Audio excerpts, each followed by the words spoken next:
Hello friends, my self CA Chetan Malik and मैं आपके CA inter में टैक्स एंड कॉस्ट का पेपर आप लोग को पढ़ाता हूं।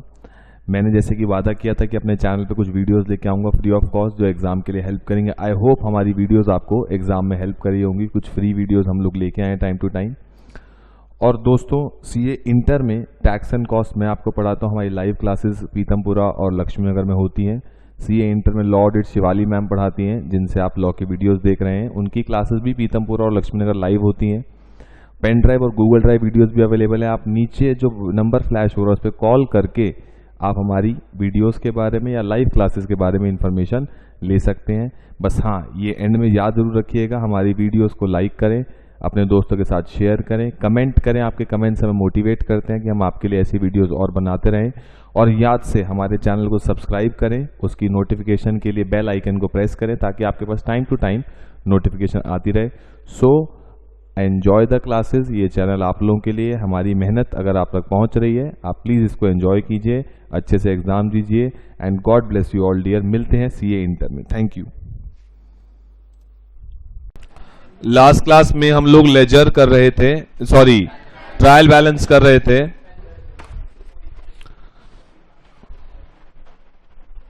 लास्ट क्लास में हम लोग ट्रायल बैलेंस कर रहे थे और आज हम लोग करने वाले हैं सब्सिडरी बुक्स। आज हम लोग करेंगे सब्सिडरी बुक्स।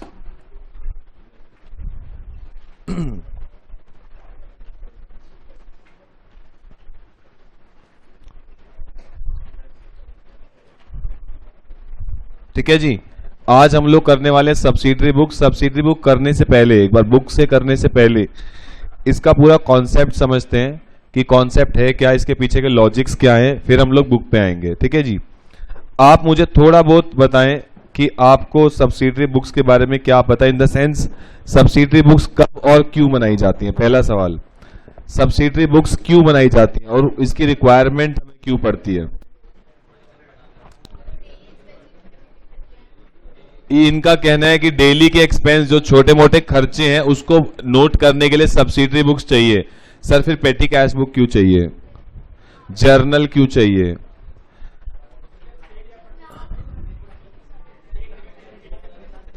ये कह रहे हैं, सुन लो बातें नहीं करो। ये कह रहे हैं सेल या परचेज को एक जगह दिखाने के लिए सब्सिडरी बुक्स चाहिए, तो अकाउंट क्यों चाहिए। फिर सब्सिडरी बुक्स चाहिए क्यों आपको। EI definition summarises something. सुनो अब जरा कहानी सुनो। मेरे पास दो ऑप्शन है, पूरा बेस समझो, इसीलिए हम लोग यहाँ पे मिले हैं CA फाउंडेशन में। ये चैप्टर्स क्यों डाले गए हैं, मेरे पास ऑप्शन है 12th के तरीके से आपको सारी बुक्स बनाना, फॉर्मेट रटवा दूं भैया, ये है, खत्म करो किस्सा। जो आपको 12th में एक सिंपल सा सवाल पूछा और देखो कोई जवाब नहीं दे पा रहा, और सब लोग ऑब्वियसली 12th क्लियर करके आए, अकाउंट्स करके आए सब लोग 12th में, पर एक बेस जो होता है ना वो क्लियर नहीं है हम लोग का, हम लोग का नहीं मतलब आप लोग का। ठीक है, तो उस चीज को क्लियर करना बेसिकली। 12th में जो चीजें की है सारा सिलेबस सेम है, बट वो फाउंडेशन में इसलिए डाला ताकि आपकी फाउंडेशन कुछ बन पाए। तो ध्यान से समझना, सब्सिडरी बुक्स हम क्यों बनाते हैं। मेरे पास ऑप्शन है, जरा ध्यान से देखना। कैश की ट्रांजैक्शन को रिकॉर्ड करने के लिए बिना सब्सिडरी बुक बनाए भी कैश की ट्रांजैक्शन तो रिकॉर्ड की जा सकती है। जर्नल में डालो, कैश अकाउंट बनाओ, खत्म। सब्सिडरी बुक्स क्यों बनाई, सुन लो, कोई बात नहीं, मैं समझ चुका हूं, तुम्हें सब कुछ आता है। आओ सुन लो, कहानी सुनो। मैं चार ट्रांजैक्शन का वो लेके चलता हूं, क्या बोलते हैं, एक एग्जाम्पल देखो जरा। मैंने परचेज किया मिस्टर ए से 10,000 रुपए का, परचेज किया मिस्टर बी से 20,000, मिस्टर सी से 30,000 और कैश में परचेज किया 40,000। ये 4 ट्रांजैक्शन हुई है मेरे साथ। ठीक है, ये 4 ट्रांजैक्शन हुई है। अब मेरे पास ऑप्शन क्या है सर, ऑप्शन ये बचपन से जो आज तक हम पढ़ते आए हैं। आप क्या करो, जर्नल एंट्री करो। सबसे पहले ट्रांजैक्शन होती है, ट्रांजैक्शन कहां जाती है, जर्नल में। जर्नल एंट्री क्या पास होगी, परचेज टू ए, इसकी होगी 10,000, purchase to B, purchase to C और परचेज टू कैश। ये 4 एंट्री होगी। पहला स्टेप क्लियर। जर्नल में आप cash as well as credit दोनों ट्रांजैक्शन को रिकॉर्ड करते हो, और सिर्फ एक पर्टिकुलर अकाउंट की या सारी ट्रांजैक्शन हम लोग रिकॉर्ड करते हैं जर्नल में। और उसके बाद ये ट्रांजैक्शन हम कहां लेके जाते हैं, लेजर में। लेजर में क्या करोगे आप, परचेज अकाउंट बनाओगे। परचेज की डेबिट साइड में 2A, 2B, 2C और 2 कैश, ये आ जाएगा। ये तो बेसिक्स हैं, ये तो हम करते ही हैं, लेकिन सर इसको करने का क्या कोई और तरीका है? हाँ, एक और तरीका है। आप जर्नल की जगह क्या बना सकते हो? Subsidiary books. अगर कोई कंपनी जर्नल नहीं बनाना चाहती तो वो क्या बना लेगी? सब्सिडरी बुक्स उसकी जगह पे, बाकी कोई चीज चेंज नहीं होगी। क्या चेंज होगा जरा ध्यान से देखना। लेट्स सपोज अभी भी ट्रांजैक्शन क्या है? सेम है। सेम ट्रांजैक्शन का मतलब आपने परचेज किया है ए से, बी से, सी से और कैश में 10, 20, 30 और 40 हजार रुपए का। अब इसका ट्रीटमेंट जर्नल के थ्रू कैसे किया आपने समझ लिया। इसका ट्रीटमेंट लेजर के थ्रू कैसे, सब्सिडरी बुक्स के थ्रू कैसे करेंगे? क्या सब्सिडरी बुक्स जर्नल के साथ बनेगी या जर्नल की जगह पे बन रही है? जर्नल की जगह पे। In place of journal we are making subsidiary books. अब देखना होगा क्या। अब पहले थोड़ा सब्सिडरी बुक्स के बारे में ज्ञान लेते हैं। सब्सिडरी बुक्स को बेसिकली 2 हिस्सों में बांटा गया है। पहला हिस्सा ये है जिसमें ये 7 बुक्स हैं हमारी, cash book, purchase book, sale book, purchase return, cell return, BR, BP। और दूसरी कौन सी है? जनरल जर्नल या फिर जर्नल प्रॉपर भी बोलते हैं इसको। अच्छा ये बता दो ये क्या रिकॉर्ड होता है इसमें? कैश बुक में हम कौन सी एंट्री रिकॉर्ड करेंगे? जो कैश में होगी, ये तो सर बता ही दिया। परचेज बुक में परचेज की एंट्री जो सिर्फ कैश में होगी, क्रेडिट में या दोनों? घटिया जवाब। जो सिर्फ किस में होंगी? क्रेडिट में। जो परचेज की एंट्री सिर्फ किस में होगी? क्रेडिट में, वो परचेज में जाएगी। अच्छा परचेज रिटर्न होगा तो? सर अगर परचेज रिटर्न कैश में होगा तो कैश बुक में जाएगा, लेकिन अगर उधार वाली परचेजेस कोई वापस करके आओगे तो परचेज रिटर्न बुक में जाएगा। पॉइंट क्लियर हुआ? ये बुक्स क्यों बनी है सारी। अब देखना जर्नल का बेस क्या था। जर्नल का सर कोई बेस नहीं है। जो एंट्री हो, जिस मर्जी अकाउंट की हो, कैश की हो, क्रेडिट की हो, आप जर्नल में उठा के डाल दो। लेकिन सब्सिडरी बुक्स का बेस क्या है? ये क्या सेग्रीगेट कर रहा है basically? Cash transaction versus credit transaction. Subsidiary books के बनाने का जो पीछे बेस है, जर्नल में आपको सेग्रीगेशन नहीं मिल पाती। आप सारी एंट्री कैश की हो, किसी भी अकाउंट की हो, क्रेडिट की हो, आप सारी जर्नल में डाल रहे हो। लेकिन सब्सिडरी बुक्स उसको सेग्रीगेट करने के लिए बनाया गया कि आपका कैश वाली एंट्री कितनी है और उधार वाली एंट्री कितनी है। इसका पीछे बेस ये है, सब्सिडरी बुक्स बनाने का पीछे बेस है कि जर्नल की जगह आप सब्सिडरी बुक्स बना लो। और ये उन लोग को सूट करती है जिनको ये जानना होता है। क्या जानना होता है? कि मेरी कैश ट्रांजैक्शन कितनी हो रही है और उधार वाली कितनी हो रही है। सर क्या कोई एएस बताता है कि हमें क्या चीज फॉलो करनी चाहिए? ऐसा कुछ नहीं है। आप जर्नल के थ्रू लेजर पे जाओ या सब्सिडरी बुक्स के थ्रू लेजर पे जाओ, कोई एएस आपको फॉलो करने को कुछ नहीं कहता, आपकी मर्जी है। तो that depends upon person to person, business to business की वो चाहता क्या, वो जर्नल के थ्रू लेजर पे जाना चाहता है या सब्सिडरी बुक्स के थ्रू लेजर पे जाना चाहता है। पॉइंट क्लियर है? लेकिन इसके पीछे का लॉजिक क्या है? ये क्या करने के लिए बना है कि मैं कैश की ट्रांजैक्शन अलग देख पाऊं और क्रेडिट वाली ट्रांजैक्शन अलग देख पाऊं। उधार वाली परचेज परचेज बुक में, उधार वाली purchase return purchase return book में, उधार वाली सेल सेल बुक में, उधार वाली सेल रिटर्न की बुक में। बीआर क्या होता है? बीआर बनाने की एंट्री बीआर बुक में। बीआर डिसऑनर होगा तो कहां जाएगा? बीआर डिसऑनर होगा तो कहां जाएगा? सर परचेज जब करते हैं तो परचेज बुक में जाता है। परचेज का उल्टा, परचेज रिटर्न जब होता है तो परचेज रिटर्न बुक में जाता है, क्योंकि उसकी अलग से बुक है। जिन चीजों की बुक है वो तो अपनी बुक में जाएगा, जिन चीजों की बुक नहीं है वो सब किस में जाएगा? जनरल जर्नल या जर्नल प्रॉपर में चला जाएगा। जैसे कि सर एग्जांपल दो, रेंट टू रेंट आउटस्टैंडिंग। आपका एक रेंट एक्सपेंस जो आपने पे नहीं किया। सर अगर रेंट पे कर देते तो क्या होता? रेंट टू कैश होता, वो कैश बुक में चला जाता। मैंने पे नहीं किया, रेंट टू रेंट आउटस्टैंडिंग। क्या रेंट की कोई सब्सिडरी बुक है? नहीं, तो उसको एंट्री को कहां लिखोगे? जनरल जर्नल या जर्नल प्रॉपर। पॉइंट क्लियर हो गया? BP basically bills payable. तो जब बिल्स पेबल बनेगा, जब आपके सर पे कोई लायबिलिटी आएगी तो बिल्स पेबल में डालोगे, लेकिन बिल्स पेबल जब डिसऑनर होगा तो जनरल जर्नल में डालोगे। पॉइंट क्लियर हुआ? जिसकी अपनी बुक है वो तो अपनी बुक में जाएगा, जिसकी अपनी बुक नहीं है वो कहां चला जाएगा? जनरल प्रॉपर में चला जाएगा। पॉइंट क्लियर हो गया? यहां तक कहानी क्लियर है? और ये किस जगह पे बनते हैं, किसकी जगह पे बन रहे हैं? बेसिकली जर्नल की जगह पे बन रहे हैं। इसके पीछे का लॉजिक क्या, हम क्या करना चाहते हैं? कैश ट्रांजैक्शन अलग करना चाहते हैं और क्रेडिट की ट्रांजैक्शन अलग करना चाहते हैं, इसलिए हमने सब्सिडरी बुक्स बनाई है इन place of journal. Point clear हुआ? अब पहले मैं इस एग्जांपल को आगे लेके जाता हूं। मेरी 4 ट्रांजैक्शन थी, परचेज टू ए, बी, सी और कैश। अब आप मुझे लॉजिकली बताओगे परचेज टू ए, बी और सी, ये तीनों उधार वाली है, ये तीनों उधार वाली है, कहां जाएंगी? परचेज बुक में। और लेकिन जो कैश में परचेज किया वो कैश बुक में। पॉइंट क्लियर है? देखो अब मैंने परचेज बुक बनाई, परचेज बुक में मिस्टर ए से परचेज किया 10,000, बी से 20, सी से 30 और टोटल आ गया कितने का परचेज किया?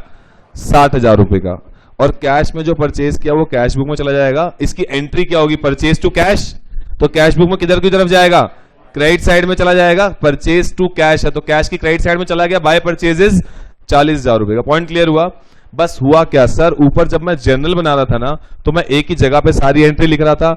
अब जब मैंने सब्सिडरी बुक्स बनाई है तो मैंने कैश वाली ट्रांजैक्शन डाल दी है कैश बुक में और उधार वाली ट्रांजैक्शन कहां डाल दी है? परचेज बुक में, जस्ट टू सेग्रीगेट कि मेरी कितनी उधार वाली ट्रांजैक्शन है, कितनी कैश वाली है। सर ये सब तो आपको ये देख के भी पता लग जाएगा हमारा पर्पस क्या है। लेकिन मैं सिर्फ 3 एंट्री की बात नहीं कर रहा, 4 एंट्री की बात नहीं कर रहा। अब रिलायंस जैसी कंपनी है उसकी 3 एंट्री होगी परचेज की?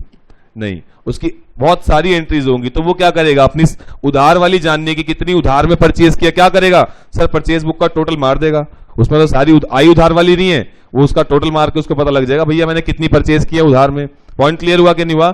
लेकिन सर क्या इससे हमारी अकाउंटिंग पे कोई फर्क पड़ता है? सवाल ये अगला, क्या इससे हमारी अकाउंटिंग में कोई फर्क पड़ा? नहीं सर, बस करने का तरीका चेंज कर दिया। हम जर्नल पहले ऐसे बना रहे थे, उसको हमने बुक्स में डिवाइड कर दिया। अब इसके आगे सर देखो, पहले भी जर्नल के बाद क्या बन रहा था? लेजर। अभी भी सब्सिडरी बुक्स के बाद क्या बनेगा? Ledger, purchase account. और परचेज अकाउंट में होगा क्या? परचेज बुक का टोटल कि आपने उधार वाली कितनी परचेज की है 60,000, वो हम लिख देंगे टू परचेज बुक 60,000। और कैश बुक से कितना परचेज आएगा?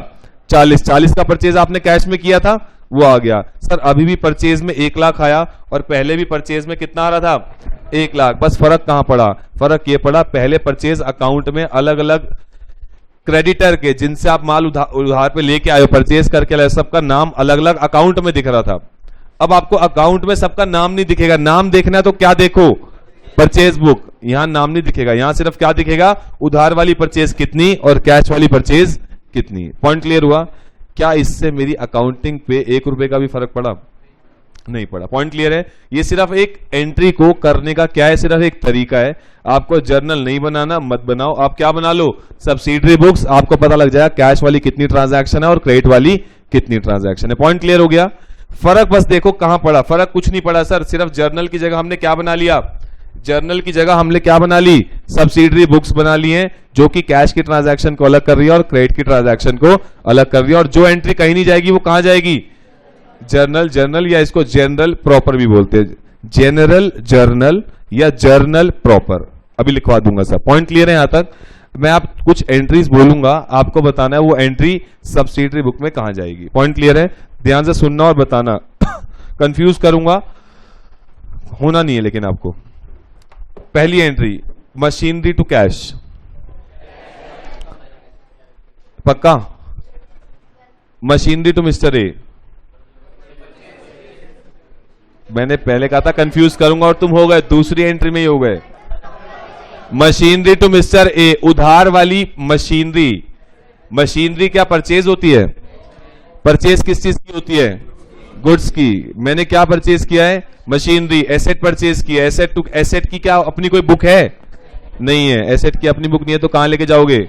General proper. पॉइंट क्लियर हो गया? Next next next, purchase to cash. Cash book. Purchase to mister A, purchase book. A to purchase return, purchase return book. Cash to purchase return, cash book. Rent to rent outstanding, journal proper. Interest to cash, cash book या journal proper? Cash book. Simple logic दिमाग में डाल लो, cash आते ही cash book, खत्म किस्सा। उसके अलावा आपको क्या चेक करना है? जो दूसरा पार्ट है क्या उसका अपनी बुक है या नहीं है। अगला सुनना ध्यान से, बहुत अच्छे पॉइंट है अभी। B R to cash, B R to mister A to B R. गलत जवाब। समझो बात को, मैं वही इसलिए बोल रहा हूं जान पूछ के। सुन लो सुन लो सुन लो। B R book, B R book है अपने पास। बी आर बनाने की एंट्री अगर होगी तो बी आर बुक में जाएगी। बी आर बनाने की बुक तो है। बी आर डिसऑनर होने की बुक है क्या अपने पास? नहीं है, तो वो कहां जाएगी? Journal proper. पॉइंट क्लियर है? मैंने दोबारा सुनो क्या बोला था। B R to A, B R to A, B R, A to B R, journal proper. Point clear हो गया? Mister B to BP, mister B account debit to BP, BP book और बीपी टू मिस्टर बी। अब point clear हो गया? उसके बाद machinery to, छोड़ो अब तुम बता दोगे, छोड़ो। ये पॉइंट क्लियर हो गया? यहां तक कहानी क्लियर है? अगला सवाल, अगला सवाल ध्यान से सुनना, बिल्कुल बेसिक्स क्लियर करो अपने। परचेज बुक बनाने के बाद परचेज अकाउंट बनाने की जरूरत क्यों पड़ती है? क्योंकि sir purchase book will only reflect credit transactions, but purchase account will reflect cash plus credit दोनों। अगला सवाल, कैश बुक बनाने के बाद कैश अकाउंट बनाने की जरूरत पड़ेगी या नहीं पड़ेगी? क्यों? क्योंकि कैश बुक में कैश ट्रांजैक्शन, कैश अकाउंट में भी कैश ट्रांजैक्शन। तो क्या ये लाइन जो मैं बोलने जा रहा हूं, क्या ये ट्रू है या फॉल्स है? एग्जाम का सवाल है। Cash book serves the purpose of journal as well as ledger. मैं क्या बोल रहा हूं? कैश बुक बनाने से आपके दोनों पर्पस सॉल्व हो जाते हैं, जर्नल का पर्पस भी सॉल्व हो गया और लेजर का पर्पस भी सॉल्व हो गया। आपको अलग से कैश बुक के बाद कैश अकाउंट बनाने की जरूरत नहीं है। पॉइंट क्लियर हो गया? अब इसमें कोई डाउट है तो बताओ। बेस क्लियर हुआ? अभी ये बात थी अभी तुम्हारे बेस की। अब सवाल दूसरा उठता है, सर एग्जाम में इसमें आएगा क्या? वही घटिया चीज है 12th वाली, परचेज बुक बनाओ, सेल बुक बनाओ, आना तो इन दी एंड वही है, लेकिन पॉइंट ये हमारा बेस क्लियर होना चाहिए, नहीं तो इंटर की अकाउंट्स में आपको बहुत दिक्कत हो जाएगी अगर आपके अभी से बेस क्लियर नहीं होंगे तो। वहां पे बातें शुरुआत एएस से होगी और बहुत अच्छे टेक्निकल कॉन्सेप्ट से होगी। तो अगर आपका बेस ही क्लियर नहीं, वहां पे बोला डेप्रिसिएशन इतना आ रहा है, वहां पे ये नहीं होता कि आपको डेप्शन निकालना सिखाएंगे। फॉर एग्जांपल किसी चीज पे डेप्रिसिएशन निकालनी है तो डेप्शन के बड़े बड़े चार्ट होते हैं, आपका बेसिक क्लियर नहीं है सर, डब्ल्यूडीवी कैसे होता है, एसएलएम, तो वहां पे ये सिखाया नहीं जाता। फाउंडेशन पे जो भी अपनी चीजें आ रही हैं उनका बेस क्लियर कर लो, नहीं तो इंटर लेवल और फाइनल लेवल में आपको बहुत दिक्कत होने वाली है। इसीलिए फाउंडेशन बनाया है और सारा सिलेबस 12th का डाला है ताकि आपको एक और आखिरी मौका मिल जाए इंटर में जाने से पहले कि अभी भी वक्त है, बेस क्लियर कर लो, वरना इंटर में जाने के बाद आपको समय मिलेगा नहीं। और एक मिनिमम लेवल से वहां पे स्टार्टिंग होती है, जिसका वो मिनिमम लेवल मेंटेन्ड नहीं है वो बेचारा पहले बेसिक्स में ही फंसा रह जाएगा, उसके बाद इंटर, उसके बाद फाइनल। तो इसलिए बोलता हूं इसके हर चीज को पहले एग्जाम्पल के जरिए, कहानी के जरिए क्लियर किया करो। ये क्यों बना, इसके पीछे लॉजिक क्या है और इसकी अकाउंटिंग क्यों हो रही है ऐसी, क्या फिगर्स आ कहां से रही है एग्जैक्टली, ये देखा को आपको, मतलब देखा करो तो आपको फायदा मिलेगा। नोट कर लो इस एग्जाम्पल को। उसके बाद थियोरेटिकली लिखते हैं इस चैप्टर के बारे में। हाँ जी, सेम जर्नल ये कह रहे हैं, सुन लो, एक डाउट ये कह रहा है कि सर जर्नल में कैसे ट्रांजैक्शन रिकॉर्ड होती है? It is general. यही चीज उठ के यहां पे आ जाती है, क्योंकि वो ट्रांजैक्शन जो कहीं जा नहीं पाती वो हम जर्नल में ही वापस डाल देते हैं एक तरीके से। अच्छा, एक सवाल और पेपर में आया था ये क्वेश्चन, ध्यान से सुनो। परचेज बुक का टोटल कहां जाता है? परचेज अकाउंट की डेबिट साइड में। परचेज बुक का टोटल परचेज अकाउंट की डेबिट साइड में जाता है। अगला सवाल, सेल्स बुक का टोटल कहां जाएगा? सेल्स अकाउंट की क्रेडिट साइड में। परचेज रिटर्न का टोटल परचेज अकाउंट में डालोगे तो माइनस हो जाएगा, डेबिट साइड में जाएगा। परचेज रिटर्न अपने खुद के अकाउंट में डालोगे तो क्रेडिट साइड में जाएगा। सेल रिटर्न का टोटल सेल रिटर्न अकाउंट में डेबिट साइड में जाएगा। बीआर बुक का टोटल बीआर अकाउंट में डेबिट साइड में। जो चीज जो होती है वो अपने अकाउंट में वहीं जाती है। मेरा कहने का मतलब बीआर हमेशा क्या होता है? डेबिट, तो वो हमेशा उसका टोटल कहां जाएगा? डेबिट साइड में। बीपी का टोटल बीपी अकाउंट की क्रेडिट साइड में। अगला बिल्कुल ट्विस्ट वाला सवाल, जर्नल प्रॉपर का टोटल कहां जाएगा? जर्नल या जर्नल प्रॉपर का टोटल कहां जाएगा?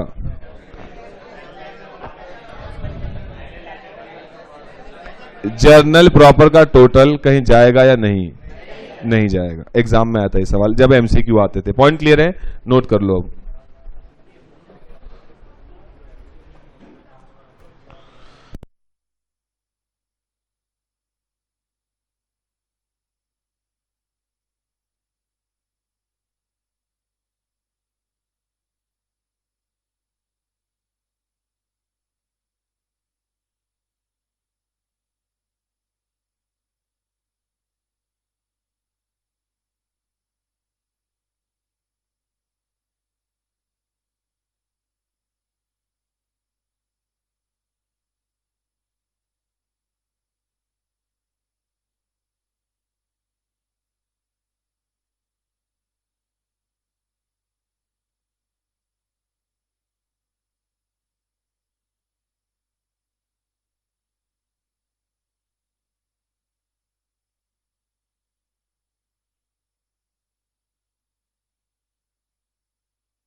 चले जी, हो गया नोट यहां तक। अगली कहानी।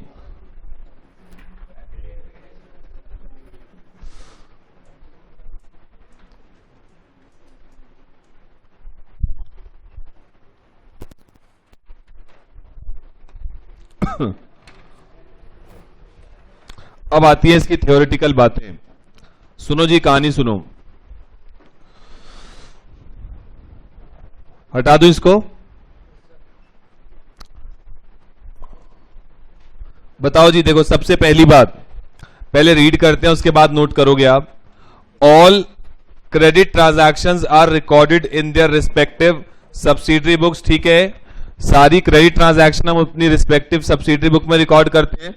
Next, all cash transaction are recorded in cash book. आपके लिए अलग से टॉपिक है कैश बुक का, तो कैश बुक के बारे में डिटेल बातें हम अगला ही टॉपिक है 14th कैश बुक का, वहां करेंगे, अभी नहीं करेंगे। Entries which do not have specific book, जिस एंट्री की स्पेसिफिक बुक नहीं होती, will be recorded in journal proper और जनरल जर्नल। पॉइंट क्लियर है। Next, the total of general journal will be posted. कहां पे? नोवेयर। पॉइंट क्लियर हो गया। नेक्स्ट, फॉर्मेट अगर हम बात करें परचेज बुक या किसी भी सब्सिडरी बुक का फॉर्मेट क्या बनता है? डेट आई, किस दिन ट्रांजैक्शन हो रही है, जैसे आपने ऐसे कुछ परचेज किया, जिस दिन परचेज किया उसकी डेट आ गई, क्या परचेज किया उसका अमाउंट, पर्टिकुलर्स आ गए, अमाउंट आ गया। एलएफ क्या मतलब? सर ये तो जर्नल में बनता है। सर जर्नल की जगह ही तो ये बना रहे, क्या टेंशन है कि ये एंट्री की पोस्टिंग हमने जो इस लेजर में किया उसका पेज नंबर क्या है। Next is amount. Point clear है। अच्छा, मुझे एक और अगला सवाल ट्रेड डिस्काउंट के बारे में करना था। ट्रेड डिस्काउंट के बारे में थोड़े दिन पहले मैंने एक बात की थी कि ट्रेड डिस्काउंट को आप जर्नल एंट्री में शो नहीं करते हो, लेकिन कैश डिस्काउंट को जर्नल एंट्री में शो करते हो। ट्रेड डिस्काउंट को सब्सिडरी बुक में शो करेंगे नहीं करेंगे? किया बचपन से नहीं किया? सर किया है। तो ट्रेड डिस्काउंट को हम सब्सिडरी में तो शो करते हैं लेकिन जर्नल में शो नहीं करते, लेकिन कैश डिस्काउंट को जर्नल में तो शो करते हैं, सब्सिडरी में करते हैं कि नहीं करते हैं? करते हैं कि नहीं करते? कैश डिस्काउंट को करते हैं। Subsidiary book, cash book is also part of subsidiary book, और कैश बुक में बचपन से बनाते आए हो आप डिस्काउंट कॉलम 2 कॉलम या 3 कॉलम में, तो डिस्काउंट को शो किया कि नहीं किया? सर किया है। और वो कौन सा डिस्काउंट होता है जो कैश बुक में आता है? कैश डिस्काउंट या trade discount? Cash discount. Point clear है। तो आओ जरा इसके बारे में हल्का फुल्का लिखें और फिर इसके क्वेश्चंस पे आते हैं।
हाँ जी हाँ जी हाँ जी, बस बस बस बस, हो गई सारी बातें, चुगलियां मूलियां सब हो गई।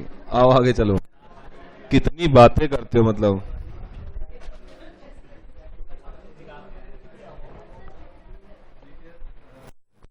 आओ जरा एक एग्जाम्पल करते हैं। क्या कह रहे हो? हाँ जी, एक इनर कॉलम, एक आउटर कॉलम। इनर कॉलम में सारी कैलकुलेशन दिखाएंगे हम लोग, और आउटर कॉलम में फाइनल अमाउंट। चलें शुरू करें। आओ जी देखो,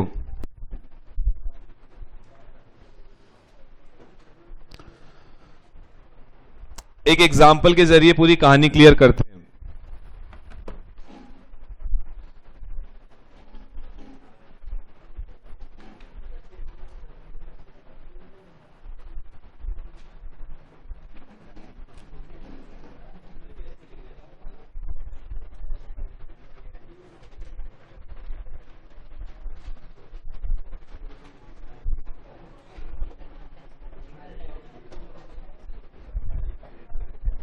चलो जी शुरू करें। आओ जी देखो एक एग्जाम्पल देखो। बुक नहीं खोलो अभी, ये एग्जाम्पल देख लो, अभी बुक में आएंगे। परचेज किया हमने Brown and company 5 gross pencils, बचपन से किया हमने ऐसी चीजें, at the rate 100 rupees per gross and 1 gross register at the rate 2880 per gross less 10% trade discount. Trade discount minus करना है। Purchase for cash from stationery mart 10 gross exercise books at the rate 300 रुपए पर dozen. लेकिन ये purchase किस में किया हमने? कैश में परचेज किया। ये हमने किस में परचेज किया है? कैश में। आएगा परचेज बुक में? नहीं आएगा। Purchase from messrs ABC on credit 30,000 office stationery purchase किया। अच्छा, purchase 1 dozen gel pens at the rate 15 each, you are required prepare purchase book. Example note करो, फिर एक तरीका एक एग्जाम्पल करते हैं कॉपी में, प्रॉपर फॉर्मेट कैसे बनाना है अपने को, उसके बाद हम लोग बुक में आएंगे।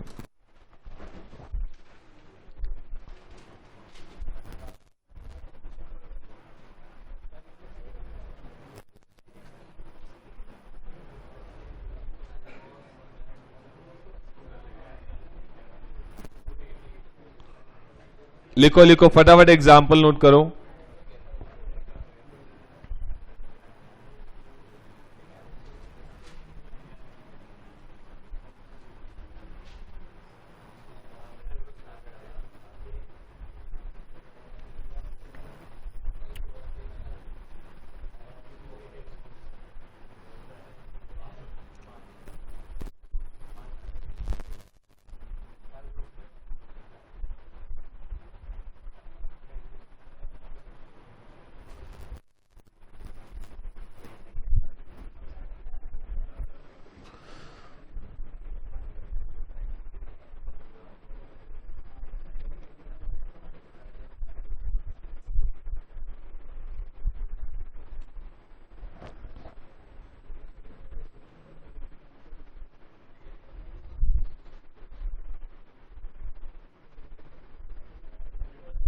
चलें जी आगे चलें।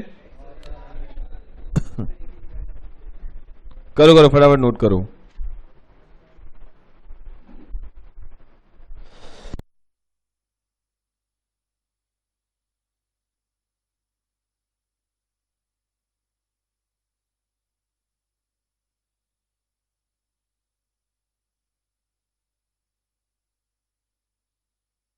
Exercise books.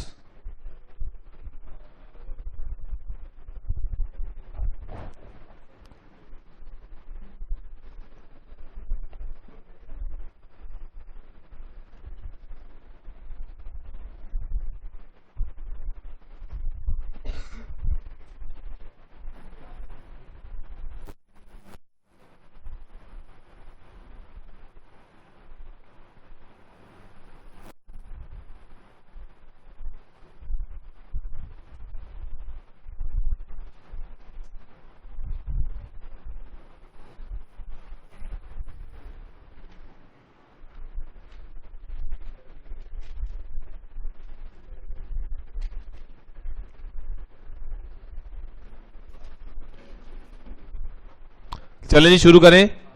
अब मेरा पहले सवाल का जवाब दो, जो ये कैश में हम लोग परचेज कर रहे हैं, क्या ये आएगा या नहीं आएगा?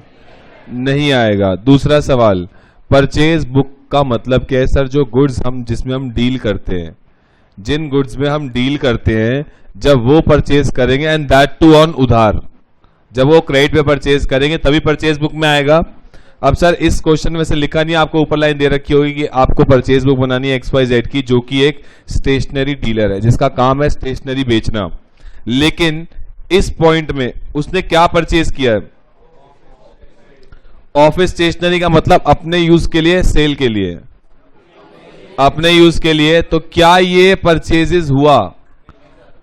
क्या ये परचेज हुआ? सर परचेज तो हुआ, लेकिन परचेज होने के बाद ये ड्राइंग्स भी हो गया। ड्राइंग्स नहीं बोलूंगा, सॉरी, ड्राइंग्स गलत बोल दिया इसको हमने।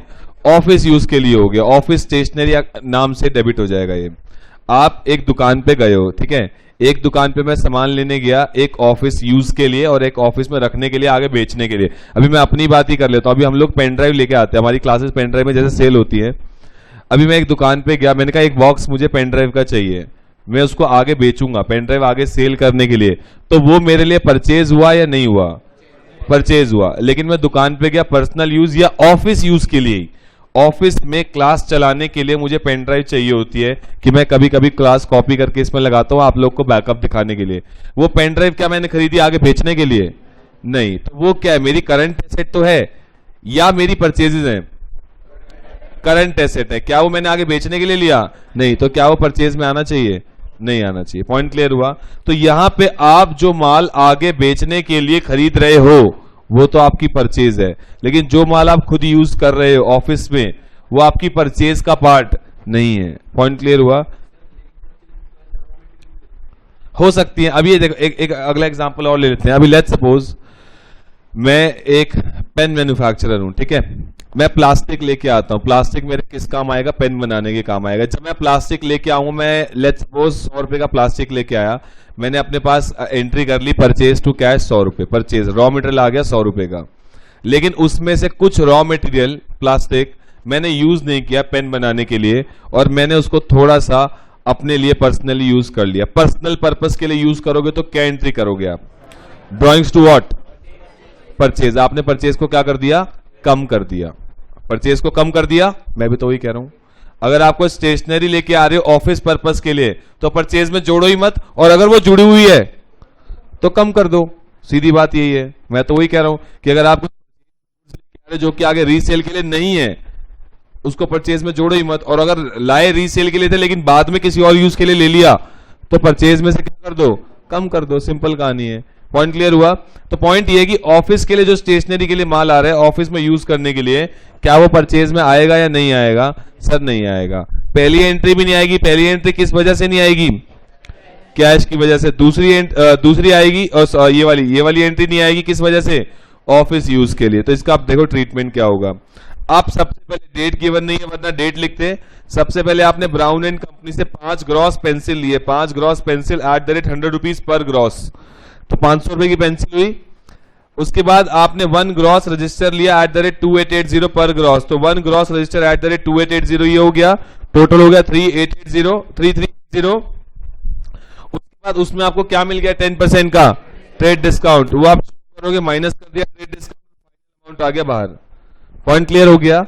उसके बाद इसमें कोई डाउट? कैश वाली एंट्री भी हमने नहीं करी क्योंकि कैश में थी। ये वाली एंट्री हमने नहीं करी ऑफिस स्टेशनरी, क्योंकि क्या थी? किस पे थी? ऑफिस के लिए थी। Next purchased 1 dozen gel pens for office use था, इसमें भी फॉर ऑफिस यूज। ये भी आएगा नहीं आएगा? नहीं आएगा, क्योंकि ये किस पर्पस के लिए है? ऑफिस यूज के लिए। पॉइंट क्लियर हो गया? यहां तक कहानी क्लियर हो गई। आपको अब जो फाउंडेशन में अटकाएगा वो इन्हीं पॉइंट्स पे अटकाएगा। आपसे परचेज बुक नहीं चाहता, परचेज बुक सबको आती है। उसमें टेक्निकल जो छोटे छोटे पॉइंट्स होते हैं वो फाउंडेशन के बच्चे को आते हैं या नहीं आते। ये बेसिकली एग्जामिनर की अप्रोच है फाउंडेशन लेवल पे। 12th के जितने भी चैप्टर है उनमें जो बेस चीजें हैं कि आप मतलब एग्जामिनर ने आपका ये चेक करना ही नहीं है कि बच्चे को आता है कि नहीं आता परचेज बुक, सेल बुक। अब वो क्या चेक करेगा? टेक्निकली ही स्ट्रांग और नॉट, और ये छोटी छोटी चीजों की वजह से क्या उसको समझ में आ रहा है कि नहीं आ रहा, और ये छोटी चीजें ही रिफ्लेक्ट करती हैं that your base is clear और नॉट। ये छोटी, अगर कोई बच्चा कैश वाली एंट्री यहाँ पे डाल रहा है, इसका मतलब उसका बेसिक क्लियर नहीं है, रट के आया बस परचेज बुक का फॉर्मेट बनाए जा रहे हैं। या फिर ऑफिस स्टेशनरी डाल रहा है, दैट मींस उसका कॉन्सेप्ट क्लियर नहीं है, बस रटा हुआ है और बनाए जा रहे हैं। तो ये चीजें ही फाउंडेशन लेवल में, आपको बार बार वो बता रहा हूं कि एग्जामिनर क्या चाहता है आपसे। पॉइंट क्लियर हुआ? परचेज बुक तो कोई भी बना लेगा, फॉर्मेट आपने 11th-12th में भी किया, रटा है, बहुत इजी फॉर्मेट है। लेकिन ये चीज आराम से कंसंट्रेशन से पढ़ के जो सही कर गया ऑब्वियसली क्लियर कर गया, नहीं कहेगा जल्दबाजी में कर जाओगे गलतियां। इसमें इन चीजों में ही गलतियां होती हैं एग्जाम में। पेपर में हमें दिखती नहीं, हम घर आके कहते हैं हमारा 100 नंबर का ठीक है, लेकिन गलतियां यही होती हैं, हम करके कुछ और आते हैं, सोचते कुछ और है। तो प्लीज इसको जरा कंसंट्रेशन से नोट करो, इन पॉइंट्स को ना आप ऐसे ही मार्क करा करो, ताकि आपको पेपर में जाने से पहले ये चीजें एकदम आंखों में चमकनी शुरू हो जाए हर क्वेश्चन में अपने आप, कि सर इसमें ये गलती है, इसकी वजह से ये सब चीजें होंगी। करो, नोट करो फॉर्मेट तरीके से।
मैं वैसे बता, ये तो आपकी नॉलेज के लिए, इन परचेज बुक का टोटल 3042 कहां जाएगा? परचेज अकाउंट की डेबिट साइड में। ये आपकी सिर्फ नॉलेज के लिए।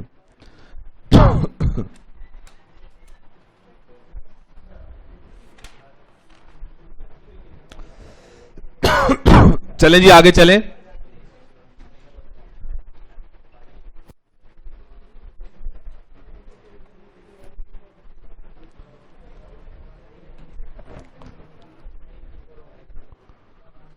चलो हटा दो इसको। Next next next.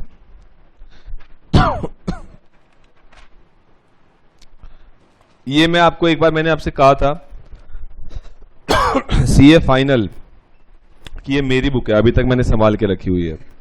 ये मेरी सीए फाइनल की बुक है टैक्स की, जो मैं इंटर लेवल पे भी पढ़ाता हूं।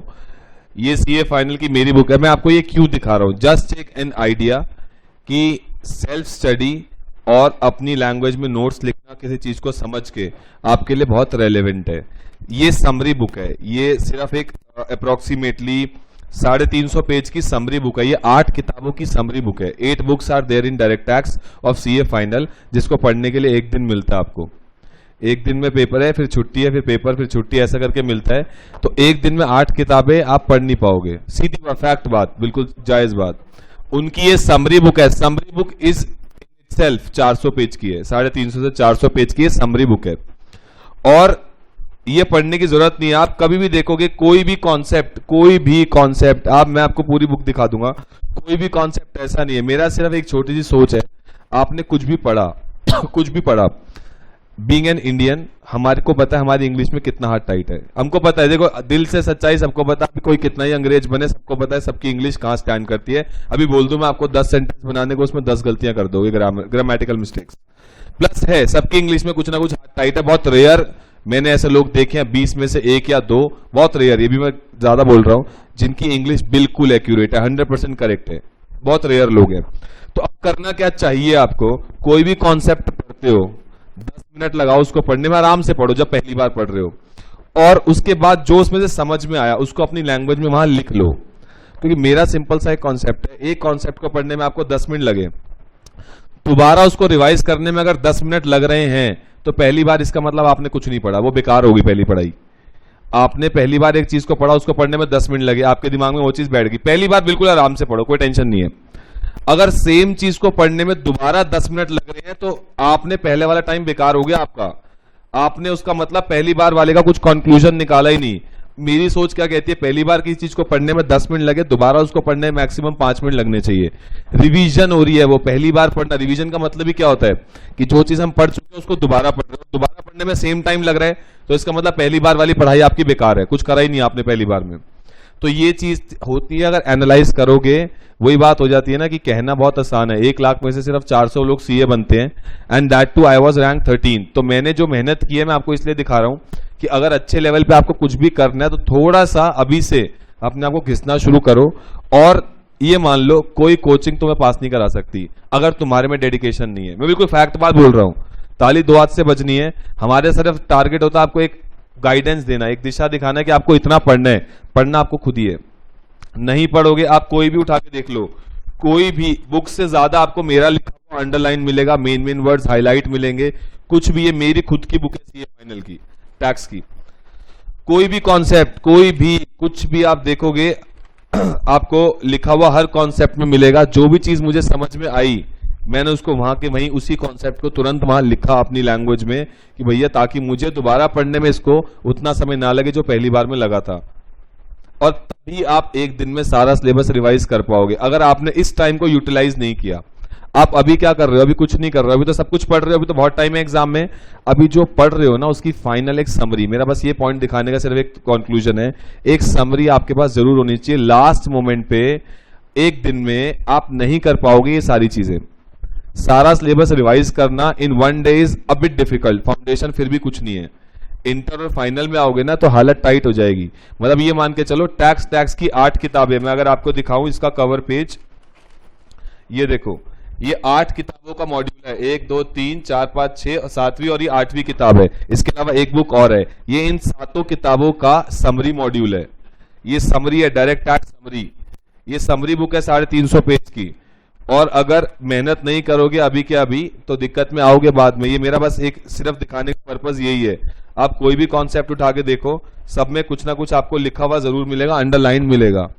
तो बुक साफ रखने से या घर पे रखने से कुछ होने वाला नहीं है। बस मेरा कहने का, दिखाने का मतलब एक ही था, मकसद एक ही था कि अभी से, इस टाइम से ही, और सेल्फ स्टडी जो है ना उससे ऊपर कोई चीज नहीं है। हमने आपको एक बेस समझा दिया, सब्सिडरी बुक्स। अब आपको घर जाके अगर इस चीज में एक्सपर्टीज पानी है तो घर जाके अंडरलाइनिंग करो, रीडिंग करो। जो टेक्स्ट वहां लिखा है ना वो मेरे लिए नहीं लिखा है, मैं तो पढ़ लिया, वो तुम्हारे लिए लिखा है। तुम उसको रीडिंग करो, इंपॉर्टेंट वर्ड्स को हाईलाइट करो, वहां पे अपनी लैंग्वेज में समझो। मतलब एक ना, मैं वैसे बता रहा हूँ, सीए करने के लिए ना बहुत ज्यादा डेडिकेशन चाहिए।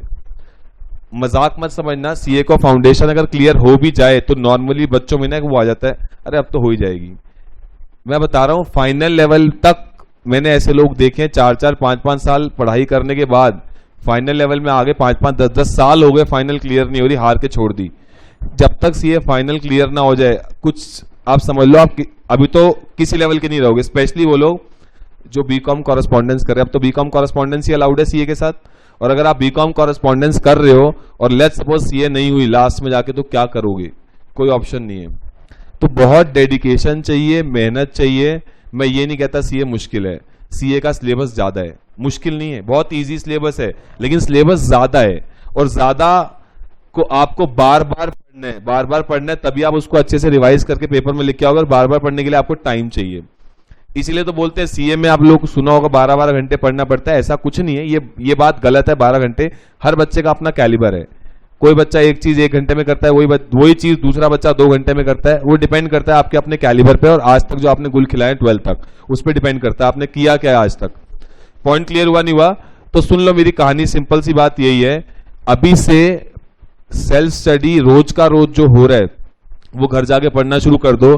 इन दी एंड सिलेबस ज्यादा है, मुश्किल नहीं है, और ज्यादा को पढ़ने के लिए टाइम चाहिए। CA is not difficult course, it is a time demanding course. ये टाइम मांगता है आपका।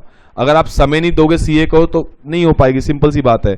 जितना रिक्वायर्ड है, और डेली का डेली सर मुझे क्या करना चाहिए, डेली का डेली जो क्लास में कॉन्सेप्ट हो रहा है उसको घर जाके एक बार कॉपी से रिवाइज करो, बुक से रिवाइज करो, उसके बारे में अपने दिमाग में एक कंक्लूजन फाइनल अपनी लैंग्वेज में वहां लिख लो, ताकि वो कॉन्सेप्ट पक्का हो गया। उसके बाद में क्वेश्चंस की प्रैक्टिस जितनी करनी है वो सब करो। लेकिन डेली का डेली अगर रिवाइज नहीं करोगे, ये अभी से नहीं बनाओगे ना, तो सीए नहीं हो सकती है। मेरे से लिख के ले लो आप ये बात। अगर आपने ये अपने रोजमर्रा के शेड्यूल में ये नहीं किया कि मुझे जो क्लास में पढ़ के, मतलब ये मान लो मैं अपनी रिश्तेदारी में बहुत फेमस हूं, मैं मतलब लगभग 3 से 4 साल जब मैं सीए कर रहा था, मैं कहीं नहीं जाता था। मतलब मेरे को शादी ब्याह मरने मुन्ने से कोई फर्क नहीं पड़ता, सीधी बात यही है। प्रैक्टिकली सोचोगे ना, प्रैक्टिकली जो रिश्तेदार आपको आज ब्लेम करेंगे ना कि तुम्हारी शादी में नहीं आया, वट जो भी रिश्तेदार होते हैं, वो जिस दिन फेल हो जाओगे ना, सबसे पहले फोन उन्हीं का आएगा बेइज्जती करते हुए। ये बात ध्यान रख लेना, रिश्तेदारी सबसे ज्यादा आपको परेशान करते हैं और वही सबसे ज्यादा मजे लेते हैं। जिस दिन फेल होगे ना, सब रिश्तेदार का फोन आ जाएगा, पास हो गए किसी का नहीं आएगा, बहुत रेयर आते हैं। तो ये सब मोह माया छोड़ दो जीवन में, सीए पे ध्यान दो। अगर सीए पे एक बार में ध्यान दोगे, पास हो जाओगे, करियर बन जाएगा। और स्पेशली उन लोगों को बोल रहा हूं जो लोग एक मिडिल क्लास, मैं भी एक मिडिल क्लास फैमिली से बिलोंग करता था, हो गया अब वो जमाना गया, तो मैं भी बोल रहा हूं एक मिडिल क्लास फैमिली से था और बहुत ही बिलो बैकग्राउंड से था। मैं भी कोई ऐसा नहीं है कि born and bought up with a silver spoon, ऐसा कुछ नहीं है। एक बहुत ही मिडिल क्लास फैमिली से बहुत ही पहले, मतलब ये मान के चलो कि my father expired when I was 5 years old। मैं 5 साल का था, मेरे पापा की डेथ हो गई थी। एंड मेरी 3 सिस्टर्स हैं, तीनों मेरे से बड़ी हैं, तीनों मैरिड हैं आज की डेट में, और तीनों हम चारों भाई बहन सीए से हैं, ठीक है। तो उनके अंदर भी ये कीड़ा था कि अगर हमने कुछ नहीं किया तो हमारा लाइफ करियर बर्बाद हो जाएगा। And mother was only earning hand, and that too not at a very high post, ऐसा कुछ नहीं था, एक नॉर्मल सी सैलरी थी घर में, और 4 लोग पढ़ने वाले, 5 लोग हम घर में थे। मैं जस्ट एक जनरल बता रहा हूं कि मेरे सामने ना आज की डेट में जो लोग ये बोलते हैं कि सर ये बहाना है, what struggle I have faced to reach here, किसी ने फेस नहीं किया होगा, ना कोई करे, मैं चाहता भी नहीं कोई करे। बट आज की डेट में सब चीज पॉसिबल है, बस तुम्हारी डेडिकेशन चाहिए। मेरा बस सवाल इतना है, अगर आज डेडिकेटेडली किसी चीज के पीछे पड़ जाओगे ना, everything is possible. I started, मतलब अभी हमने जब कोचिंग क्लासेस मैंने स्टार्ट की थी, मेरा पहला बैच 7 बच्चों का था, ओनली 7। आज की डेट में एक साल में 7000 पेन ड्राइव बिक जाती है हमारी, पूरे साल भर में 7000 pen drive all over India की मैं बात कर रहा हूँ, बिक जाती है हमारी आराम से, including every subject, not of mind, पूरे आई कैन, मतलब सेजम वाली क्लासेस की मैं बात कर रहा हूँ, 7000 हमारी पेन ड्राइव बिक जाती है पूरे साल भर में। And I started with only 7 people. पहला बैच मेरा 7 बच्चों का था। एंड क्लासेस कितनी बड़ी थी, जितना आज की डेट में चंचल मैम का केबिन है, इतनी टोटल क्लासेस का मैंने किराए पे जगह ली थी, दैट टू एट 16,000। और वो भी डर था यार, 16,000 रुपए किराए पे जगह ले रहा हूँ, पता नहीं 16,000 भी निकलेंगे कि नहीं निकलेंगे। आई लेफ्ट जॉब, मेरे को शुरू से एम था कुछ बड़ा करने का, तो मैंने जॉब छोड़ी, जगह ली किराए पे, और उस समय मन में ये भी डर था 16,000 भी निकलेंगे कि नहीं निकलेंगे महीने का। आज की डेट में हमारा 10 से 15 लाख रुपए महीने का खर्चा है, सिर्फ एक महीने का खर्चा है 10 to 15 lakhs एक महीने का, और उस समय 16,000। And it's a matter of only, मतलब वी स्टार्टेड 6 years ago, 6 साल में हम लोग यहाँ पहुंचे, सिर्फ इसलिए कि जो लोग 12 साल में काम करते ना, मैंने 6 साल में किया। आज की डेट में भी I am working for 14 to 15 hours। मतलब शिवाली मैम की नानी एक्सपायर हुई अभी 2-3 दिन पहले, तो मैं आज 4 बजे लखनऊ से आया हूँ आज सुबह। बट ठीक है, क्लास कैंसिल नहीं करनी मुझे, वो अपनी जगह है, क्लास अपनी जगह है, घर जाके सो जाऊंगा, क्या टेंशन है। ये डेडिकेशन चाहिए टुवर्ड्स वर्क। मैं अभी 1-2 बजे निकल जाऊंगा यहाँ से, नॉर्मली मैं 5 बजे जाता हूँ, मैं यहाँ से 1-2 बजे घर पर, आज मैंने सोचा था जल्दी निकल के सो जाऊंगा घर पे जाके, क्या टेंशन है, काम भी हो गया। वो सब चीजें भी जरूरी है, लेकिन ये सब चीजें अपने लिए जरूरी है। करियर अगर बना लिया, अंधाधुंध पैसा है, नहीं बनाओगे आपकी सोच है, मतलब आपको कहां जाना है, that is completely up to you. अगर आपको वही 20-25, 40,000, 50,000 कमाने हैं महीने के, तो जॉब आराम से मिल जाएगी, कोई टेंशन नहीं, घिसते रहो पूरी जिंदगी, जॉब मिल जाएगी, 50,000 तक पहुंच जाओगे। पर स्टार्टिंग ही अगर 1.5-2 लाख रुपए महीने से करनी है, तो you have to do something extraordinary. या तो रैंक लेके आओ, सीए एक बार में करो। मैं ये नहीं कहता रैंक नहीं आई तो करियर नहीं है, ऐसा नहीं है, लेकिन सीए एक बार में होना जरूरी है। और सबको पता अपना फाइनेंशियल स्टेटस, सबको पता है कि हम कहां स्टैंड करते हैं। पता होने के बावजूद अगर तुम वहां रह जाओ, माता पिता ने तुम्हारी कोचिंग की फीस दे दी है, सीए में तुम्हारा एडमिशन करा दिया है, अब तुम्हारे ऊपर है। अगर पता होने के बावजूद कि मैं इस फाइनेंशियल स्टेटस से बिलोंग करता हूं, मुझे यहां जाना है, ये सब दिमाग में है, उसको पता होने के बावजूद अगर तुम नहीं पढ़ रहे हो, तो तुम्हारा भगवान भी कुछ नहीं कर सकता। फिर छोड़ दो, फिर तुम जीवन में किसी और को देख के ना, मतलब ये मेरा एक सरदार दोस्त है, वही बोलता है कि सड़ो मत, रीस करो। आप किसी को देख के जलो मत कि यार उसके पास इतना पैसा है, वो तो ये है, वो है। आप करो ना, आपके बस की आप करो, क्या टेंशन है। आपको भगवान ने सारे रिसोर्सेज दिए, क्यों नहीं कर सकते, आप सब कर सकते हो। मैंने फाउंडेशन और इंटर तक कोई कोचिंग नहीं लगाई थी। I was not able to afford the coaching as well, but उसमें भी रैंक 10th है इंटर लेवल पे। डेडिकेशन एक दिमाग में कीड़ा था, बहुत गंदे वाला कीड़ा, कि मुझे सीए एक बार में करनी है, नहीं तो मेरा कुछ होगा नहीं, मैं क्या करूंगा। प्लस हाँ, नो डाउट मेरे बहनें थी तीनों मेरे को गाइड करने के लिए, वक्त वक्त पे कौन सी बुक पढ़नी है, क्या पढ़ना है, क्या नहीं पढ़ना, गाइडेंस जरूर थी। बट स्टिल एक प्रोफेशनल कोचिंग ही होती है, और घर में भाई बहनों की एक सलाह, एक वो सलाह ही होती है, नो डाउट। तो बस ये सारी कहानी इसलिए बताइए ताकि तुम में जिनमें वो कीड़ा है वो मोटिवेटेड रहें। Everything is possible. मेरे सामने जो लोग बहाने लेके आते हैं ना, सर मैं सुबह बुखार था, मैं लेट हो गया, ये सब बकवास है। ये सब अनसक्सेसफुल लोगों के बहाने हैं अपने जीवन में, और कुछ नहीं है। सक्सेसफुल लोगों के ना मुंह से तुम ऐसी बकवास बातें सुनोगे भी नहीं। मेरे को बुखार हो गया, बस लेट हो गई, मेट्रो लेट हो गई, अरे जल्दी उठ जाओ भाई, 5 मिनट, क्या टेंशन है। ये सब मेरे सामने बहाने। अगर आपके दिमाग में कोई चीज करने को है ना कि मुझे ये चीज करनी है, everything is possible, everything is possible, nothing is impossible. बस वो कीड़ा होना चाहिए। जिन लोगों में है वो लोग कर जाते हैं बड़ी चीजें जीवन में। जिन लोगों में, अब रणवीर सिंह में देख लो कितना बड़ा कीड़ा है, अलग ही लेवल का कीड़ा है। अभी देख लो रणवीर सिंह में अलग लेवल का कीड़ा है। दीपिका पादुकोण से शादी भी हो गई, आज के जमाने में नंबर 1 हीरो चल रहा है अभी फिलहाल को देखा जाए तो। सारे खान्स को पीछे छोड़ दे, अलग लेवल का कीड़ा उसमें है। ऐसे लोग ही ऊपर जाते हैं, अलग लेवल। लेकिन तुम्हारे वो कीड़ा मत लाना, उल्टे सीधे कपड़े पहन के आ जाओ वो मत लेके आ जाना। आपको पढ़ाई के प्रति दिखाना। देखो ऑप्शन नहीं, मेरे पास तो ऑप्शन नहीं थी। अगर मेरे को पता था अगर मैं पढ़ाई में कुछ नहीं कर पाया तो मैं क्या करूंगा, अंडे अंडे की रेडी लगा लूंगा, और कोई ऑप्शन नहीं थी तो क्या करता और करता क्या, और कोई ऑप्शन नहीं थी। बिजनेस बैकग्राउंड तो है नहीं कि भैया बिजनेस में घुस गया, ऐसा तो था नहीं। तो मेरे पास तो पढ़ाई के अलावा कोई ऑप्शन नहीं था, और 90% लोगों के पास नहीं होता। अभी आप में से भी जितने लोग हैं, मुश्किल से 10% लोग होंगे वो भी एक अच्छे बिजनेस बैकग्राउंड से। बाकी 90% एक नॉर्मल मिडिल क्लास लोगों से सीए में आते ही लोग वही है, क्राउड ऐसा ही आता है नॉर्मली। मैं मतलब वो नहीं कह रहा, नॉर्मली ऐसे ही लोग होते हैं। तो 90% लोगों को अपने लेवल को उठाना है। वही बात है ना, एक कहावत है, मैं ज्यादा नहीं बोलूंगा, बस 5 मिनट और। If you are born poor that is not your mistake, but if you die poor that is your mistake. तो इस चीज को फॉलो करो, अपने जीवन में आप बहुत आगे जा सकते हो। सब कीड़े की बात है, जिसमें जितना बड़ा कीड़ा है वो उतनी ज्यादा आगे जाएगा, जिसमें जितना छोटा कीड़ा है वो उतना पीछे रह जाएगा। सीधी बात है। मतलब ये एक मैं गलत लैंग्वेज में नहीं बोल रहा हूं, मतलब मेरा एक है, मेरे अंदर बहुत बड़ा कीड़ा है बहुत आगे जाने का। मेरे को बहुत कुछ आगे करना है लाइफ में, बहुत सक्सेस पानी है। मतलब जीवन का खैर एक एम तो मेरा पूरा हो चुका है, दूसरा एम अभी करना है पूरा। बहुत सारे एम्स है मेरे लाइफ में जो मुझे फॉलो करने हैं, और मैं करता रहूंगा।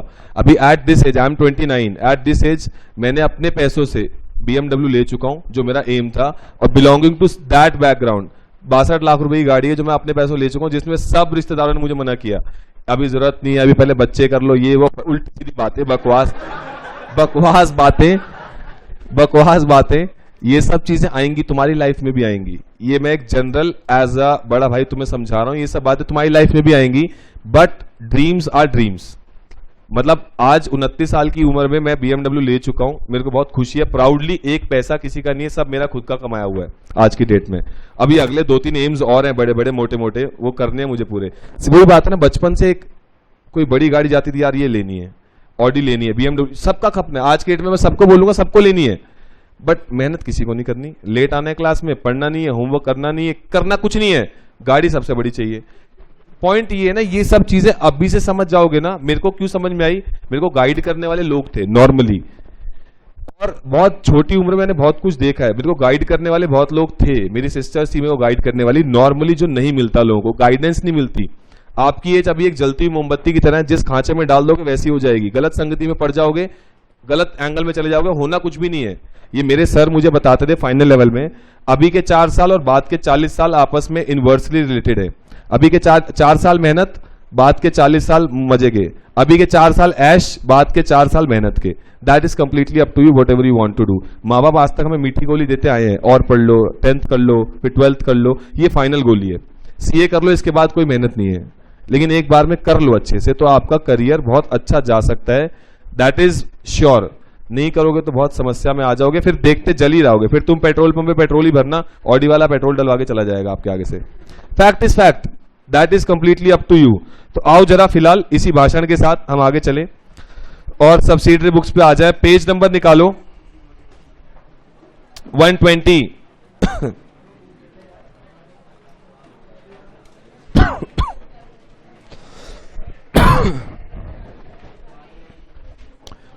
नंबर 120 पे आ जाओ, पेज नंबर 120। इलस्ट्रेशन नंबर 1 पे होमवर्क मार्क करो, illustration number 1 homework, page number 122। Illustration number 1 is your homework.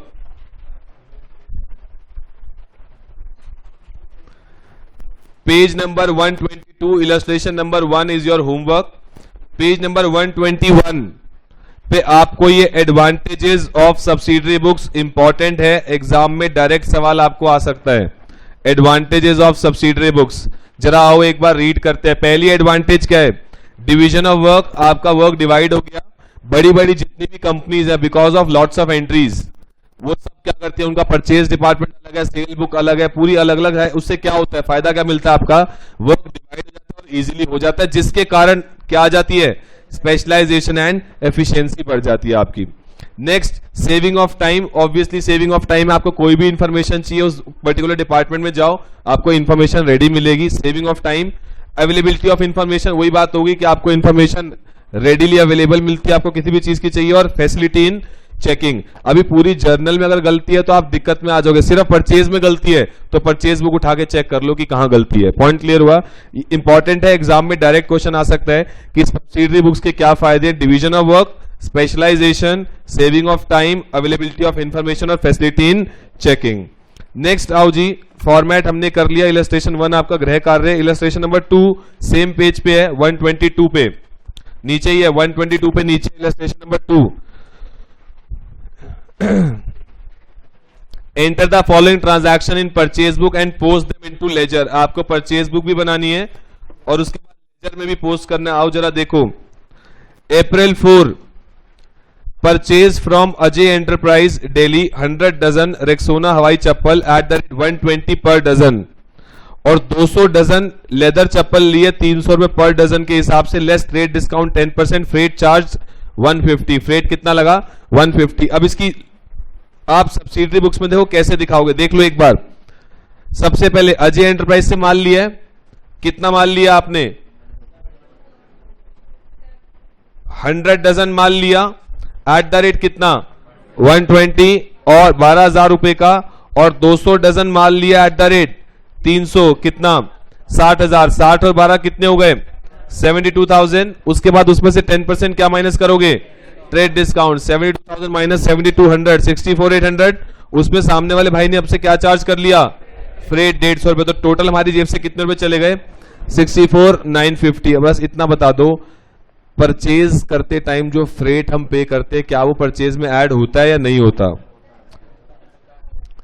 Freight paid at the time of purchases is added in purchases और नॉट? पहला सवाल। दूसरा सवाल, फ्रेट पेड, अगर आप कोई मशीनरी लेके आते हो, मशीन अगर आप कोई लेके आ रहे हो और इंस्टॉल करने के लिए लेके आ रहे हो, अभी इंस्टॉल हुई नहीं है, उससे पहले आपने मशीन को जिस गोदाम से लिए वहां से यहां लाने का आपका फ्रेट का खर्चा हो गया, वो फ्रेट मशीन की कॉस्ट में जाएगा या फ्रेट एक्सपेंस में जाएगा? वहां तो आपने एक कॉन्सेप्ट लगा दिया, फिर परचेज में क्या बता रही है? सिंपल सा कॉन्सेप्ट है, परचेज जब आप कुछ चीज लेके आते हो उसमें जो फ्रेट पे करते हो वो कहां ऐड होता है? परचेजेस में ऐड हो जाता है। तभी तो ऐड किया हमने 150 रुपए परचेज में। अगर ये फ्रेट 150 रुपए ऐड नहीं होने थे तो यहां क्यों दिखाया हमने? इसको हम फ्रेट के नाम से अलग एक्सपेंस दिखाते। तो इतना समझ लो, expenses paid at the time of purchases are to be added in purchases. Similarly, freight paid at the time of buying of machine या any asset before installation, सारा खर्चा कहां ऐड होगा? मशीन की कॉस्ट में। नेक्स्ट देखो, ये raw material क्या है? ये देखो अगला घटिया सवाल कह रहे रॉ मटेरियल परचेज ही तो हुई, रॉ मटेरियल तो परचेज ही हुई। नेक्स्ट अप्रैल 15 को देखो, 15 April purchase from Balaji traders 50 dozen 400 रुपए पर डजन और 100 pair at the rate 140, less trade discount 10%, freight 200। Same है, आपने 50 डजन लिया एट द रेट 400, कितने का हुआ? 20,000। फिर 100 डजन लिया आपने 140 का 14,000, 34,000। 34 में से 10% ट्रेड डिस्काउंट माइनस किया, 3400, 30,600। 30,600 में 200 फ्रेट ऐड किया तो कितना हो गया? 30,800। Next third, purchase from Tripti industries Bahadurgarh 40 pair leather shoes at the rate 400 और 100 डजन हवाई चप्पल at the rate 180, trade discount इतना, फ्रेट इतना कर लोगे, ये भी सेम है। उसके बाद परचेज अकाउंट में क्या होगा सर, परचेज बुक का जो टोटल है ना वो परचेज अकाउंट की कहां चला जाएगा, डेबिट साइड में। पॉइंट क्लियर हो गया। उसके अलावा हमें और कुछ नहीं बनाना, परचेज बुक और अकाउंट बनाना था, परचेज का अकाउंट। ये आपके सिर्फ नॉलेज पर्पस के लिए गिवन है। नेक्स्ट आ जाओ, page number 125, page number 125।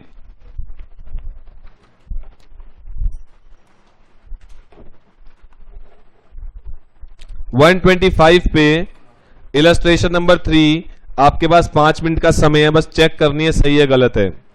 Check करो, इलस्ट्रेशन नंबर 3, पेज नंबर है 125।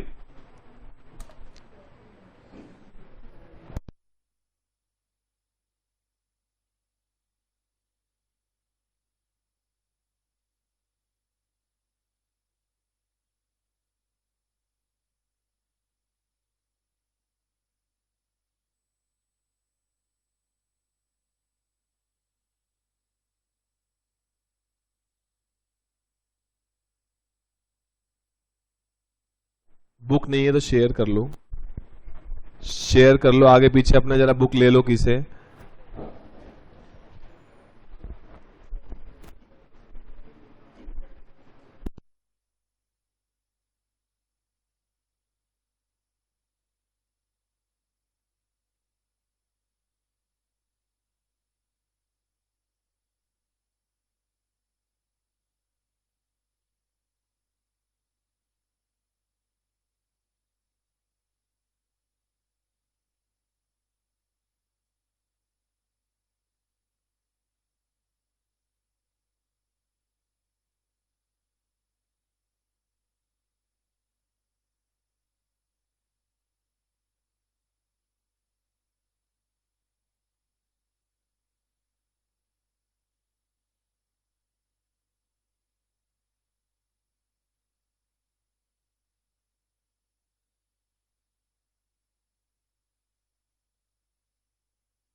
चले जी, हो गया।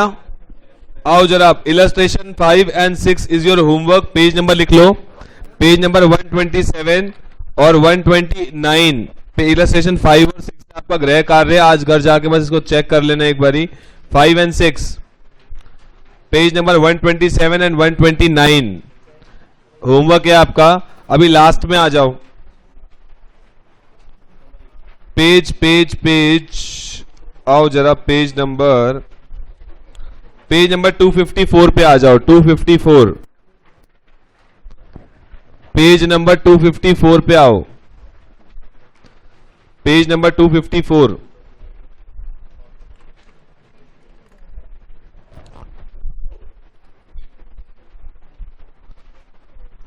पेज नंबर 254 आओ जरा, सब्सिडरी बुक्स पे 108।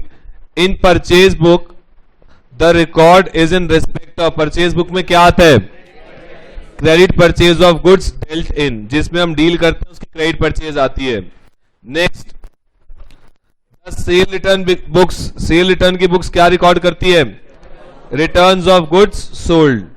The cell book is a part of journal, cell book journal का ही पार्ट है, इनमें से और कोई ऑप्शन नहीं है, जर्नल की तो जगह पे बनाते हैं। द वीकली और monthly total of purchase book, purchase book का टोटल कहां जाता है? Debit of purchase account. Total of sale book, sale book का टोटल कहां जाएगा? सेल अकाउंट की क्रेडिट साइड में। इन विच बुक, देखो जरा, original entry will you record an allowance of 50 was offered for an early payment of cash of 150। किसी ने हमें पेमेंट किया अर्ली, उसको हमने अलाउंस कर दिया, डिस्काउंट दे दिया 50 रुपीज का, तो जो भी इसकी एंट्री होगी, कैश दिया किसी ने अपने को, तो कैश तो आएगा ही आएगा, जिससे भी कैश आया उसकी कैश अकाउंट डेबिट हो जाएगा, तो कैश आते ही वो एंट्री कहां चली जाएगी? कैश बुक में। A second hand motor car was purchase on credit from B brothers 10,000। Second hand motor car purchase किया बी ब्रदर से, एंट्री बता दो। Entry entry entry, motor car to B brothers, ये entry कहां जाएगी? Point clear है ना? तो इसमें कहीं कैश है, ना ही कहीं इसकी बुक होती है मोटर कार की। Next, in which book original entry will you record? देखो अब ध्यान से पढ़ना। BR of 1000 which was received from a debtor in full settlement is, last में क्या लिख दिया? डिसऑनर्ड। BR डिसऑनर होने की बुक है क्या अपने पास? नहीं है, तो ये कहां जाएगा? General proper. पॉइंट क्लियर है? और अगर BR बनाने की एंट्री होती, BR account debit to A, तो कहां जाता? BR बुक में, लेकिन BR डिसऑनर होने की कोई बुक अपने पास नहीं है। उसके बाद which subsidiary books are normally recorded in business, general सवाल है कि ज्यादातर हर बिजनेस में कौन सी सब्सिडरी बुक्स ज्यादातर बनती है? कैश बुक बनती है, purchase, purchase return, sale, sale return, सारी, सबके बारे में आप एक एक लाइन बता दोगे। बेसिकली इसने पूछा क्या है आपसे कि आपको ये पता है कि नहीं पता कि कितने टाइप की सब्सिडरी बुक होती है या नहीं होती है, तो आपने सारी सब्सिडरी बुक्स के बारे में एक एक लाइन लिख के बता देनी है। पॉइंट क्लियर हो गया? उसके बाद what are the advantages of subsidiary books पढ़ लिया ही हमने, 5 अभी पढ़े, एफिशिएंसी आ जाती है, डिवीजन ऑफ वर्क, स्पेशलाइजेशन, ये सब बातें। अच्छा इंपॉर्टेंट है, डायरेक्ट सवाल आपको आ सकता है इस तरीके से, मुफ्त के 4 नंबर है। अभी करना क्या सर, इसमें घर जाके ना इसके 4 पॉइंट इसके सामने लिख लेना, सिर्फ हेडिंग हेडिंग 4 पॉइंट, ताकि हमने को बार बार बुक ना खोलनी पड़े, वहां से 4 पॉइंट 5 पॉइंट देखो, उनको रिमेंबर करो, याद करो, यहाँ अपने आप बिना देखे लिखो। इस तरीके से आपको थ्योरी साथ साथ याद हो जाएगी। छोटे छोटे घटिया सवाल है एकदम। नेक्स्ट देखो, next, enter the following transaction in cell book में आपको एंटर करना है। आओ जरा चेक करें इसको। सेल किया हमने अजंता इलेक्ट्रिकल्स को 5 piece of ovens at the rate 6000, trade discount 10%। क्या करोगे? देखो डेट आ गई, बेसिकली फॉर्मेट चेक करो, डेट आ गई, अजंता का नाम आ गया, 5 बेचे 6000 के हिसाब से 30,000 माइनस 10% 3000, तो कितना हो गया? 27,000। Next, sold to Ajanta electrical 10 piece of tablets 8,000 each, less trade discount 5%, 10 into में 8,000 80,000, 80,000 पे 5% का डिस्काउंट 4,000, तो कितना आ गया? 76,000। उसके बाद sold to messrs Haryana traders 5 piece बेचे 3500 के 10% ट्रेड डिस्काउंट, तो 5 इंटू 3500 17,500 माइनस 10% डिस्काउंट, ये आ गया नेट प्राइस। ये भी एक फॉर्मेट है आपके क्वेश्चंस को करने का, आप दोनों में से कोई भी फॉर्मेट कर सकते हो। आईसीआई कोई स्पेसिफिक फॉर्मेट नहीं बताता, आप दोनों में से कोई भी कर सकते हो। उसके बाद post into ledger the entries of sale book, आपने जो एंट्रीज की हैं फर्स्ट पार्ट में, जो ये फर्स्ट पार्ट में सेल बुक बनाई है, इसको पोस्ट करना है आपको लेजर में। जो भी रिस्पेक्टिव लेजर है, जैसे अजंता का हो गया, इलेक्ट्रॉनिक प्लाजा का बनेगा, उसके बाद हरियाणा ट्रेडर्स का बनेगा और सेल अकाउंट बनेगा। इन चारों के आपको लेजर बनाने, मुफ्त के नंबर है। पॉइंट क्लियर हो गया? ये हमारा छोटा सा टॉपिक था, ये आपका समाप्त हो गया। वेडनेसडे को हम लोग क्या करने वाले हैं अब? Cash book. ठीक है जी, पॉइंट क्लियर है? बस रिवाइज करते रहो जो डेली का डेली हो रहा है। मिलते हैं नेक्स्ट क्लास, तब तक ओके, टाटा, बाय बाय।